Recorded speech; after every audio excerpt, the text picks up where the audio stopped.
The horizon was burning, not with fire, but with heat so thick it made the air look like liquid glass. 55 degrees Celsius. That's 131 degrees Fahrenheit. Hot enough to cook an egg on a rock. Hot enough to make your lungs feel like they're breathing steam. And out here, in the endless stretch of sand and stone that people call the Sahara, an 80-year-old woman named Salma was doing something most people would think was impossible. She was surviving. But today wasn't about survival. Today was about something bigger. Because a wall of sand, taller than any building, darker than smoke, was moving toward her from the west. And she had less than an hour to save the only thing she had left in this world. Her camel. A stubborn, grumpy, beautiful creature named Aziz. Salma stood outside her patched-up tent, her hand shading her eyes, watching that wall grow closer. The wind was already starting to pick up. It tugged at her blue robe, at the worn fabric wrapped around her head. Her skin was dark and leathered from decades under the sun. Her hands were cracked and rough, but her eyes, those eyes were sharp, focused. She had seen storms before. She had survived them, but never alone, and never this old. Aziz was a few meters away, chewing on a dry thorn bush like it was the most delicious thing in the world. He was a big camel, cream-colored with patches of dirt and dust caked into his fur. He had long eyelashes, a crooked bottom lip, and an attitude that could rival any teenager. Salma loved him more than she could explain. He wasn't just a camel, he was her companion, her last link to the life she used to have, the life before her husband passed, before her children moved to the cities, before she became a widow, wandering the desert with nothing but memories and sand. She walked over to him, her bare feet pressing into the scorching ground. Each step was careful, deliberate. The sand was so hot it could blister skin in seconds. She had learned long ago to walk lightly, to keep moving, to never stay in one place too long. Aziz looked up at her and let out a low, rumbling grunt. He wasn't worried. Camels never seemed worried, but Salma was. "Aziz?" she said softly, her voice rough from the dry air. "We need to move." He blinked at her slowly, then went back to chewing. Salma sighed. Camels were stubborn. Aziz was the king of stubborn. But she didn't have time to argue. The wind was getting stronger. She could feel it pushing against her back now, hot and gritty. The sky behind the dunes was turning orange, then brown, then almost black. The sandstorm was coming fast. She grabbed the rope tied around Aziz's neck and tugged. He didn't budge, just kept chewing. Salma tugged harder. "Come on, you stubborn beast. I'm too old for this." Aziz let out a huff through his nostrils, spraying her with a little bit of spit and dust. She wiped her face and glared at him, but there was no anger in it. Just exhaustion. Just love. Just the quiet understanding between two beings who had been through everything together. The storm was maybe 20 minutes away now, maybe less. Salma could hear it. A low rumble, like thunder, but constant, unending. The sound of a million grains of sand being lifted into the sky and hurled across the desert at speeds that could strip paint off metal. That could bury a tent in minutes. That could suffocate a camel if he wasn't protected. Salma let go of the rope and turned toward her tent. It was small, made from old canvas and patched with pieces of cloth she had found or traded for over the years. Inside was everything she owned: a worn blanket, a clay pot for water, a small bag of dried dates, a few tools, a photograph of her family, faded and creased, tucked into a leather pouch. But none of that mattered right now. What mattered was the tarp, the heavy, thick tarp she had been saving for emergencies. She ducked inside the tent, and the heat hit her like a wall. It was even hotter in here, trapped and stifling. Sweat dripped down her face, stinging her eyes. She blinked it away and grabbed the tarp from the corner. It was heavy, heavier than she remembered. She dragged it outside, her arms shaking with the effort. Her back ached, her knees protested, but she kept moving. Aziz was still chewing. "You're going to be the end of me," she muttered, hauling the tarp towards him. The wind was picking up faster now. It whipped at her robe, tangling it around her legs. Sand was starting to fly through the air, stinging her face, getting into her mouth. She spat it out and kept going. The storm was close. Maybe 10 minutes, maybe less. Salma dropped the tarp next to Aziz and looked up at him. He was tall, way too tall for an 80-year-old woman to wrestle with, but she didn't have a choice. She grabbed his rope again and pulled.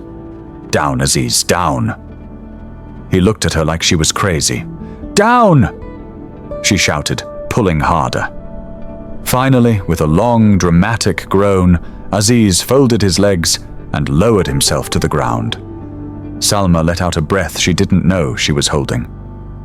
"Thank you," she whispered. She spread the tarp over him, working quickly, her hands trembling. The wind was roaring now, a constant howl that made it hard to think. Sand was everywhere, in her hair, in her nose, in her throat. She tied the tarp down with ropes, wrapping them around Aziz's body, securing them to the ground with stakes she hammered in with a rock. Her hands were bleeding a little from the effort, but she didn't stop. Couldn't stop.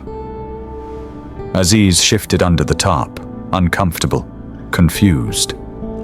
"Stay still," Salma said, her voice barely audible over the wind. "Please, just stay still." The storm hit. It was like a freight train made of sand and heat and fury. The world disappeared. The sky turned brown. The air turned solid. Salma couldn't see 2 feet in front of her. She stumbled back toward her tent, her hand out in front of her, feeling for the entrance. The wind shoved her sideways. She fell to her knees, the sand scraping her skin. She crawled forward, her fingers finally finding the fabric of the tent. She pulled herself inside and collapsed. The noise was deafening. A constant roar, like standing next to a jet engine. The tent shook and flapped violently. Salma curled up in the corner, her arms wrapped around her knees, her eyes squeezed shut. She prayed, not in words, but in feeling. For Aziz, for herself, for the storm to pass. Minutes felt like hours. The heat inside the tent was unbearable. She could barely breathe. The air was thick with dust and sand. Every breath felt like swallowing sandpaper. She covered her mouth with the edge of her robe and tried to stay calm. Tried to stay still. But her mind kept drifting to Aziz. Was the tarp holding? Was he okay? Was he scared? She thought about the first time she met him. It was years ago, back when her husband was still alive. Aziz was just a young camel then, barely trained, full of energy and sass. Her husband had laughed at him. "This one's got personality," he had said. And he was right. Aziz was stubborn and proud and difficult, but he was also loyal. He had carried their supplies across the desert. He had carried Salma when she was too tired to walk. He had stayed by her side when everyone else left. He was more than a camel. He was family. The storm raged on. 30 minutes, 40. Salma lost track of time. Her body ached, her throat burned, but she stayed still, stayed quiet, waited. And then, slowly, the noise started to fade. The roar became a howl. The howl became a whistle. The whistle became a breeze. Salma opened her eyes. The tent was still shaking, but not as violently. She uncovered her mouth and took a deep breath. It hurt, but it was air. She waited a few more minutes, just to be sure. Then she crawled to the entrance of the tent and looked outside. The world was different. The dunes had shifted. New shapes, new patterns. Everything was covered in a fresh layer of sand. The sky was still brown, but lighter now.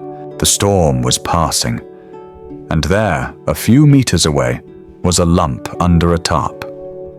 Salma stumbled out of the tent, her legs weak, her body exhausted. She half walked, half crawled to Aziz. The tarp was still there, still tied down, but it was buried under sand. She started digging with her hands, scooping away the sand, pulling it off the tarp. Her arms burned, her back screamed, but she kept going. "Aziz!" she called out, her voice cracking. "Aziz, are you there?" She pulled the tarp back, and there he was, his big brown eyes blinking up at her, his ears twitching. Alive.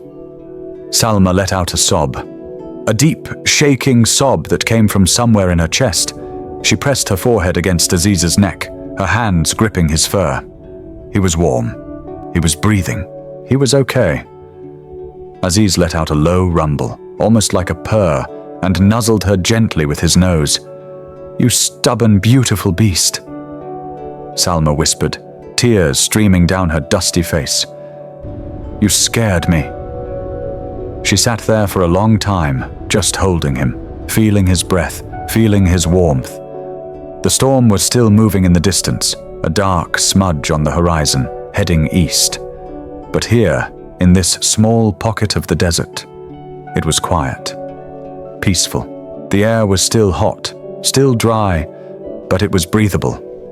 Salma slowly stood up, her body protesting every movement. She untied the ropes and pulled the tarp off Aziz completely.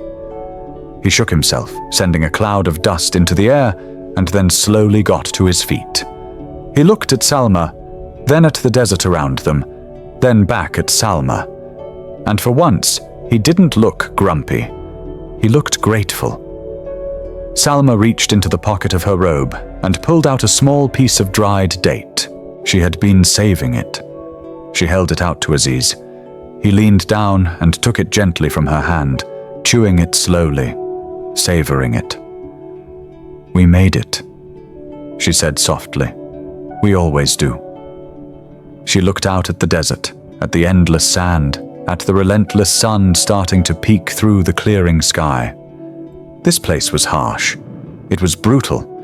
It took everything from you and gave nothing back.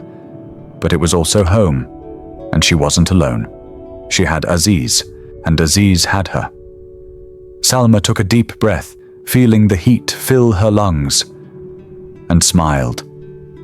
A small, tired but genuine smile. Because in a place where survival was a daily fight, where the desert could swallow you whole without a second thought, they had done more than survive. They had protected each other. And that, Salma thought, was the only thing that really mattered.